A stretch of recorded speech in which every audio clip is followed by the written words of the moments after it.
Hey everybody, welcome back to the channel. Today we're going to be talking about my 1986 Chevy C10. So it's the rear end update.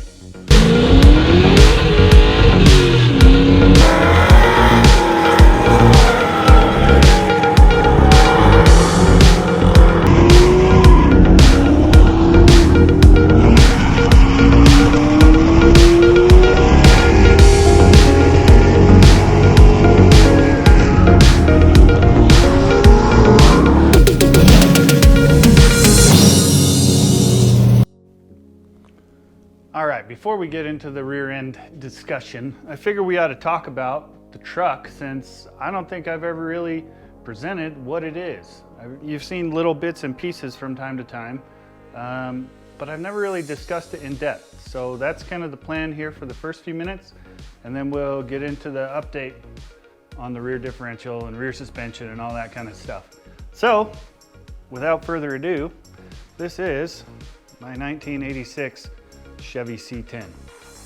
So C10 technically was the last year of the, what did I just say? So the last year of the C10 was actually 1986. In 1987, they did still have the square body trucks, but they also started in on the NBS, or the new body style. This is the last of a generation. So fun trivia fact, from 1987 to 1992, if they were still a square body, so 3/4 tons, half tons, I did have a half ton 1987 square body at one point, but they were actually called an R1500, so no longer a C10. And then all the way up you had the R25, 35, and then they had the V for the four-wheel drive stuff. So kind of a little bit of trivia for you. And then at the same time, they had the C and the K come out with the new body style. So the C is the two-wheel drive, C1500, and then the K was the four-wheel drive. So anyway, there's a bit of trivia for you. Let's start up here under the hood. You've seen a little bit what it is. So let's review. 1 second here while I put my hood prop up. Oof, that was tougher than it needed to be. You guys saw this in the last video, this iteration anyway. This is a 6-liter LQ4. So the truck variant, it came out of a 1980, I've got the 80s on the brain because we're talking about this. But it was from a 2002 Chevy 2500 pickup. So it does have a cam in it. It's got the Chevy, it researched the ASA cam. That's what's in there. It's low lift, 525, but it screams. It makes power to 7,400 on the cars that actually run it and dynoed it. I do not rev it that high. My limit's 68 because I've only got the LS3 valve springs. So that's the motor. This is the Trailblazer SS intake manifold, and if you watch Richard Holdner, you have seen every test known to man, and this one seems to be the best average bang for the buck. All right, moving on, we've got the independent master cylinder brake setup. So that's actually, these are Tilton, and then this is a Wilwood. So, and this one's for the clutch. So right now, you'll notice my steering is Bluetooth. I don't have that hooked up just because I have had the steering column in and out of this while I was doing the wiring. Also, you'll notice that the front suspension is not your normal C10 suspension. I mean, it is, but it isn't. So this shock tower, trophy truck-esque, normally I have a cross brace that goes over there, but this new intake manifold is in the way and I haven't fabricated one up yet. But these are, I'm gonna get it off the ground and I'll show you why I had to put the shocks up here like this. If you're familiar with drifting, if you're not, you should be. You should look it up. When you're drifting, you want as much steering angle, meaning you want the wheels to turn as far one direction or the other as possible. The normal shock mounts are down below, and I'm gonna lift this thing up so we can get more in depth about it. So I had to move these up out of the way so that when the tire turns all the way over in here, it doesn't rub it and just break everything. The rest of the steering, however, is fairly stock, but I do have my own custom made tie rods that are 3/4 inch Heim joints. So here you can see my spindle has been modified just a little bit. The pickup points move closer to the ball joint so that when I do turn, that motion ratio is a lot more. So I get a lot more steering angle out of it side to side. If you guys want to know more about that, shoot it down below. I can answer some questions if you have them, or if you don't, whatever. All right, let's get this thing up in the air and we'll go from there. We're gonna keep you low and in the action. So I'm gonna lift the side of this thing up and get the tires off real quick so we can go over what the suspension and stuff is.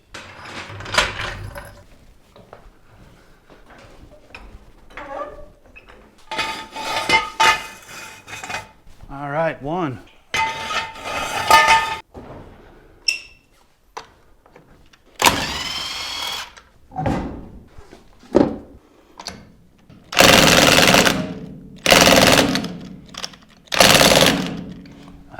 Low battery.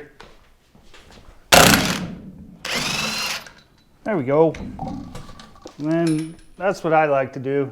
You just wiggle the wheel and dump all the lug nuts out on the floor. Wheels are off. And this is where the good stuff is. Some more good stuff anyway. So I've got the Camaro SS front brake rotor, and those are just the regular Camaro SS. Nothing special about them other than that's factory 4-piston caliper and a nearly 14-inch rotor. It measures like 13.8 or something like that. So as far as a big brake kit goes, I mean, that's not terribly expensive because the rotors are used, obviously. Or not the rotors, sorry. Man, I don't even know where I'm talking out of today. The calipers are used, the rotors are new. And to get them to fit this, I actually used, let's see if we can go around behind. Don't know if you can see that or not, but that is a Wilwood aluminum hub for these trucks.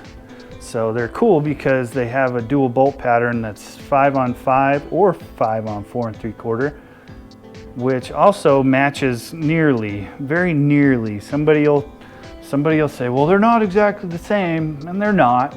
It's, if you do it in millimeters, the 5-on-4 3/4 is 5x120.65 versus 5x120.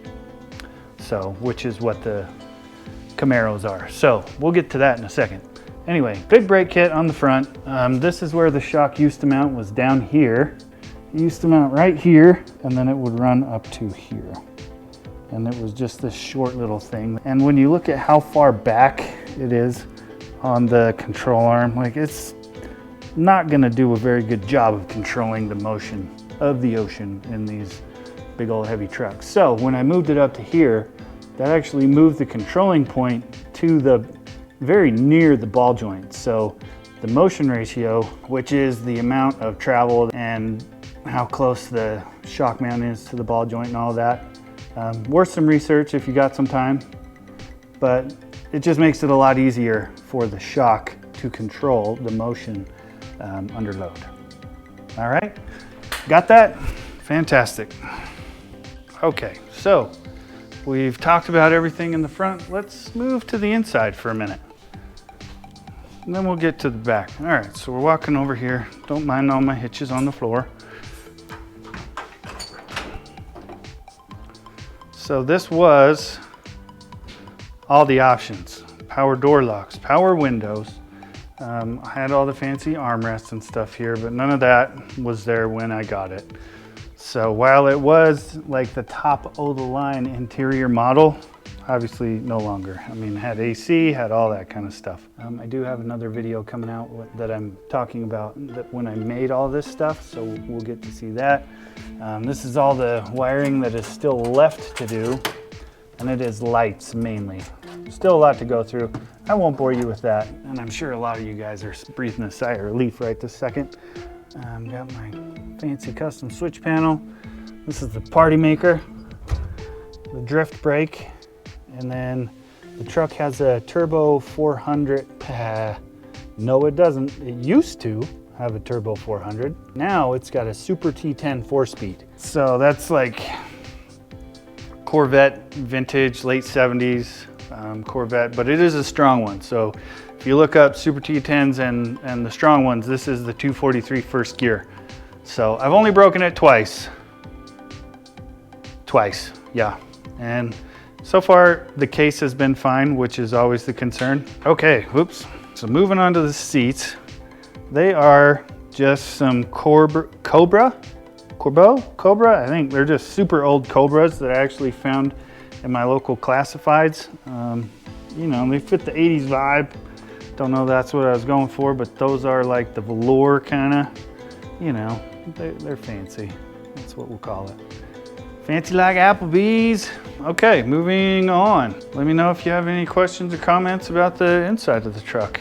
All right, so that's the interior. I showed a little bit about the fuel system last time on the Holly update. So I think now it's time to start talking about rear ends and why I made the jump, huge jump, from this old crusty Ford 9-inch that I had to the new crusty Camaro IRS. Got the axle sitting here on the stand so that we can go over it and talk about it a little bit. Let's get this done today. I've been trying, I've filmed this like 2 or 3 times, trying to find something that resembles good information, so hopefully this is the time and we can get this knocked out. Let's break it down. There were a number of options or a number of reasons why I wanted to change the rear suspension out.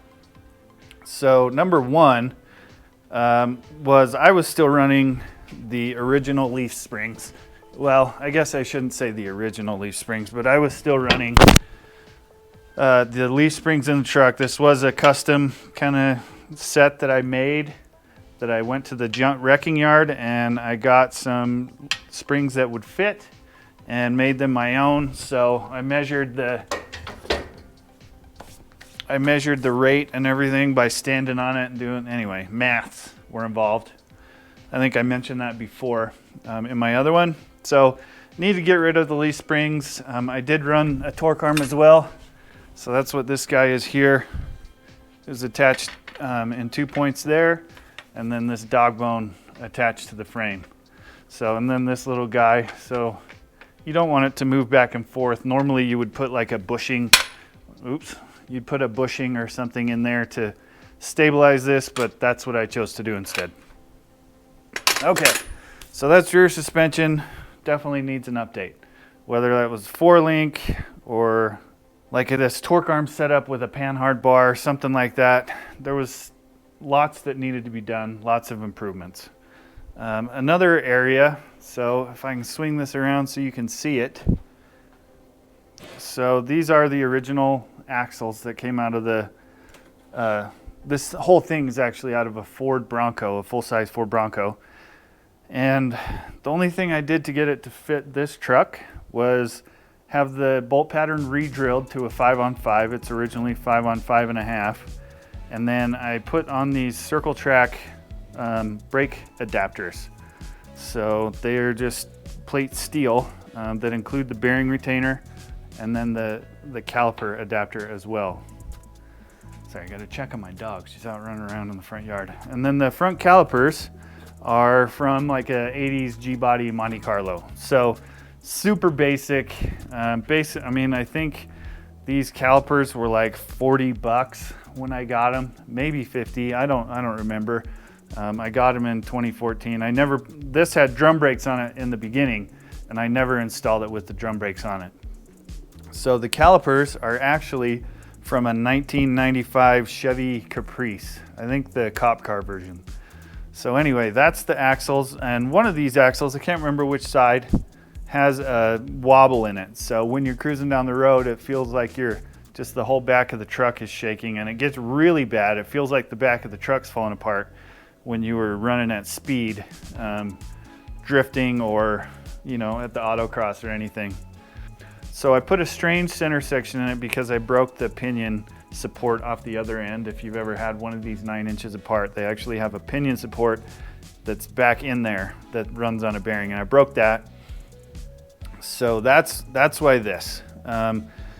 Now, one of the areas also that I needed to upgrade on this is the center, the carrier, the thing that carries the ring gear on there, whether it was a locker, a limited slip, or a spool. For drifting, I always ran a spool, but then if I wanted to go autocross, I had to switch it out for a limited slip with that had the gears in it that spin. I wish I should have got that for my object lesson, but not really tunable. I mean, you could tune a limited slip with the clutch pack in there and shims and all that kind of stuff, but then your breakaway torque's either too high so that you're not burning it up when you're drifting, or it's, I guess I should say, so if you set it for drifting, then it's good for drifting, but then it's too high for autocross because it doesn't break out, or it doesn't, the breakaway torque for each side makes it so you can't rotate the truck as easily, and then you're always just oversteering. And then if you set it up too loose, you're gonna lift, when you go to drift, or even on autocross, you can end up lifting the inside tire and just spinning it. So there's always a balancing act with that, and lots of effort goes into it. So when I was drifting, I would have a spool in it and then switch it out, and that's just too much work. I need something that's gonna work. And a locker, yeah, kind of works because it unlocks when you're going around the corner, but as soon as you get back on the gas, it locks both wheels back up, and that's really going to cause too much oversteer anyway. So got to find a way to balance all that out. And definitely, so we need a brake upgrade, we need a center differential upgrade, we need the axle shaft upgrade, and really this housing is a truck housing, not performance related. Big, heavy, really, it's a 3.5-inch diameter, so all the brackets have to be kind of custom made, but nothing fits exactly right. And so I wanted to do that and put a full floater in here, meaning on this axle end, you can kind of see here. Let's put that, just hang that there for a second. So if you see here, you've got the axle that goes just right into the housing there. And this one, they've got the bearings on the end. And then the axle shaft just floats in the center differential in the middle of in here. So a full floater, actually, the hub is its own part. There's no axle attached to the hub. The axle just floats in a hub like on a 3/4 ton pickup. If you've ever unbolted the little bolts in the middle of the hub and taken it out, but the hub stays put. So that's what the full floater is. That was a possibility to kind of get a better setup, get a better housing, but then we're looking $800 just for the housing and the bearings and all that kind of stuff, or just to buy the parts. So things are getting up there in price really fast. So by the time I looked at just getting what I wanted in just the housing, this is not suspension or coilovers or any of that stuff, it was like $4,500. And yeah, that's something that you can, I don't know, I mean, you can use reclaimed NASCAR parts maybe, but the width of this thing, I mean, this is a full width truck axle, and I used 1.5-inch spacers on each side anyway to get it to fit the width of the truck that I wanted, and to have the tires fill out the wheel wells like they should. So custom, it actually meant that I needed a custom width full floater rear end as well. So things are just spiraling really expensive really fast. Another reason why I wanted to go with the full floater housing, I was burning up ring gears all the time, like 1 or 2 drift events and the ring gear was done, because you had to put so much fluid in this thing, it'd just suck it all to one side when you were drifting, and it took like a gallon, like 5 or 6 quarts I think of gear oil to have this thing keep enough. And I even tried baffling and all kinds of stuff in there. So the next option was a different rear end setup altogether. Camaro, Corvette, even the Mustang S550 chassis. So like the new, I don't remember when they started, 2015? That newer body style of Mustang to current, you can get those whole setups. But I really wanted to keep this Chevy.